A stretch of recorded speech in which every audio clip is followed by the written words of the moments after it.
ফিলিস্তিনের নিরীহ মুসলিমদের ওপর ইসরায়েলি সেনাবাহিনী আইডিএফের বর্বর নির্যাতনের প্রতিবাদে কুষ্টিয়ায় অনুষ্ঠিত হয়েছে বাংলাদেশ জামায়াত ইসলামীর উদ্যোগে বিশাল বিক্ষোভ মিছিল ও প্রতিবাদ কর্মসূচি। মুসলমানদের প্রথম কিবলা বাইতুল মাকদাস। 7 এপ্রিল 2025 রবিবার বিকাল 5টার দিকে কুষ্টিয়া শহরের প্রাণকেন্দ্র থেকে শুরু হয় এই প্রতিবাদ মিছিল, যেখানে অংশ নেয় শত শত মানুষ, দলীয় নেতা কর্মী থেকে শুরু করে সাধারণ ধর্মপ্রাণ জনগণ। একের পর এক অত্যাচার, নির্যাতন আর বোমা হামলায় প্রায় 50,600 উপরে নারী, শিশু সহ মুসলমানদেরকে ইসরায়েল হত্যা করেছে। ফিলিস্তিনের পতাকা হাতে, মাথায় ফিলিস্তিনি পাগড়ি বেঁধে স্লোগানে মুখর হয়ে ওঠে রাজপথ। ফ্রি প্যালেস্টাইন, ইসরায়েলের নিপাত যাক, মুসলিম উম্মাহ জাগো, জিহাদের প্রস্তুতি নাও, এই ছিল জনতার কণ্ঠে ধ্বনি। ইসরায়েলের বিরুদ্ধে, নেতানিয়াহুর বিরুদ্ধে। প্রতিবাদ সমাবেশে বক্তারা বলেন, ফিলিস্তিনের মা বোনেরা আজ নির্যাতনের শিকার, শিশুরা আজ অনাথ। মুসলিম জাতির এই দুর্দিনে চুপ করে থাকা পাপ। এখনই সময় এক হওয়ার, একযোগে প্রতিরোধ গড়ে তোলার। বয়কট বয়কট, ইসরায়েলি বন্ধ, ইসরায়েলি বন্ধ, বয়কট বয়কট। সমাবেশে বক্তারা আরও বলেন, আজকের সমাবেশ শুধু কুষ্টিয়ার নয়, বরং গোটা বিশ্বের মুসলমানদের হৃদয় থেকে উঠে আসা প্রতিবাদের প্রতীক। মুসলিম রাষ্ট্রগুলোকে এক হতে হবে, ইসরায়েলের বিরুদ্ধে জবাব দিতে হবে। গত 18 মার্চ ইসরায়েল অত্যন্ত কৌশলে যুদ্ধ বিরতি ঘোষণা করে ফিলিস্তিনিদেরকে গাজায় ডেকে নিয়ে এসে রাতের আধারে অতর্কিত হামলা করে প্রায় 400 উপরে শিশু, মা, বোন সহ আমার মুসলমান বন্ধুদেরকে ওরা হত্যা করেছে। এই বিক্ষোভ মিছিল ছিল শান্তিপূর্ণ, কিন্তু তার বার্তা ছিল শক্তিশালী। এই প্রতিবাদ শুধু রাজপথে সীমাবদ্ধ ছিল না, তা ছড়িয়ে পড়েছে সোশ্যাল মিডিয়ায়, মানুষের অন্তরে। এ বার্তা যেন পৌঁছে যায় বিশ্বময়ে, আমরা ফিলিস্তিনের পাশে আছি।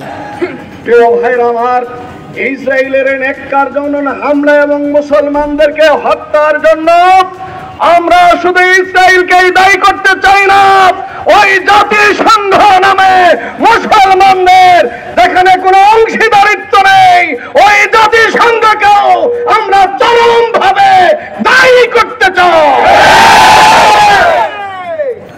অমুসলিমদের উপরে কিছু হলেই জাতিসংঘ এবং তার দোসরেরা ওই হুল্লা শুরু করে দেয়। এতগুলো মানুষ নির্মমভাবে হত্যা করা হচ্ছে, জাতিসংঘ নীরব কেন আমরা জিজ্ঞাসা করতে চাই। সাথে সাথে আমরা ওই তথাকথিত মুসলিম নেতৃবৃন্দ যারা মুসলমানদের খলিফা আমির হয়ে বসে আছো, হারামাইন শরীফের যারা নেতৃত্ব দিচ্ছ, তোমাদেরকে বলতে চাই, মুসলমানদের এই দুর্দিনে ফিলিস্তিনি মুসলমানদেরকে হত্যা করা হচ্ছে, আর তোমরা রঙ্গমঞ্চে বসে রঙ্গ উপভোগ করছো। কি জবাব দিবে? দুনিয়ার মানুষ আজকে তা জিজ্ঞাসা করছে। তাই আমরা বলতে চাই, ওই জাতিসংঘ দিয়ে হবে না, গোটা পৃথিবীর সকল মুসলমানদেরকে ঐক্যবদ্ধ হয়ে ফিলিস্তিনিদের রক্ষার জন্য দাঁড়িয়ে যেতে হবে। আমরা যদি এদেশের 18 কোটি মুসলমান সহ গোটা বিশ্বের 200 কোটি মুসলমানের 400 কোটি হাত দিয়ে দাঁড়াতে পারি, ইসরায়েলের বাপের ক্ষমতা হবে না আর মুসলমান ভাই বোনদের পদে আবার ওরা বোমা হামলা চালাতে পারে। বাংলাদেশ জামায়াত ইসলামী সহ দেশের ইসলামী সমমনা এবং সাধারণ মুসলমানেরা আজকের তীব্র নিন্দা এবং প্রতিবাদ জানাচ্ছে। আমরা মনে করি অবিলম্বে যদি ইসরায়েলে তার এই হামলা বন্ধ না করে, প্রয়োজন হলে গোটা পৃথিবী থেকে, বাংলাদেশ থেকে লক্ষ তরুণ যুবক আমরা ওই গাজায় যেতে চাই মুসলমানদের জন্য।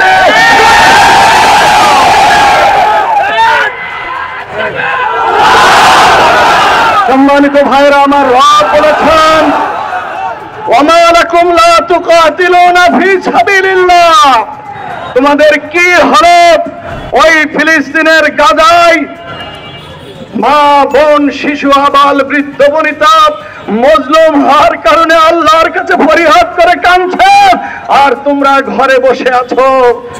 আমার ভাইরা, মুসলমানদের এই সময় কি ঘরে বসে থাকার কোনো সুযোগ আছে? আমরা বাংলাদেশ বর্তমান সরকারকে জানাতে চাই, মাননীয় প্রধান উপদেষ্টা, গোটা পৃথিবীব্যাপী আপনার যে সুনাম রয়েছে, মর্যাদা রয়েছে, আপনার নেতৃত্বের প্রতি বাংলাদেশের জনগণের যে আস্থা রয়েছে, আপনি বাংলাদেশের জনগণের নেতৃত্ব দিয়ে ফিলিস্তিনের এই যুদ্ধ বন্ধের পদক্ষেপ গ্রহণ করো। দেশের মানুষ আপনার সাথে থাকবে ইনশাআল্লাহ। সংগ্রামী সাথী ও বন্ধুগণ, ফিলিস্তিনের অবৈধ হামলা অবিলম্বে বন্ধ এবং মুসলমানদের তার নিজ জায়গায় পুনর্বাসন করার জন্য সারা পৃথিবীর মুসলমানদের কাছে আমরা ঔদাত্ত আহ্বান জানাচ্ছি।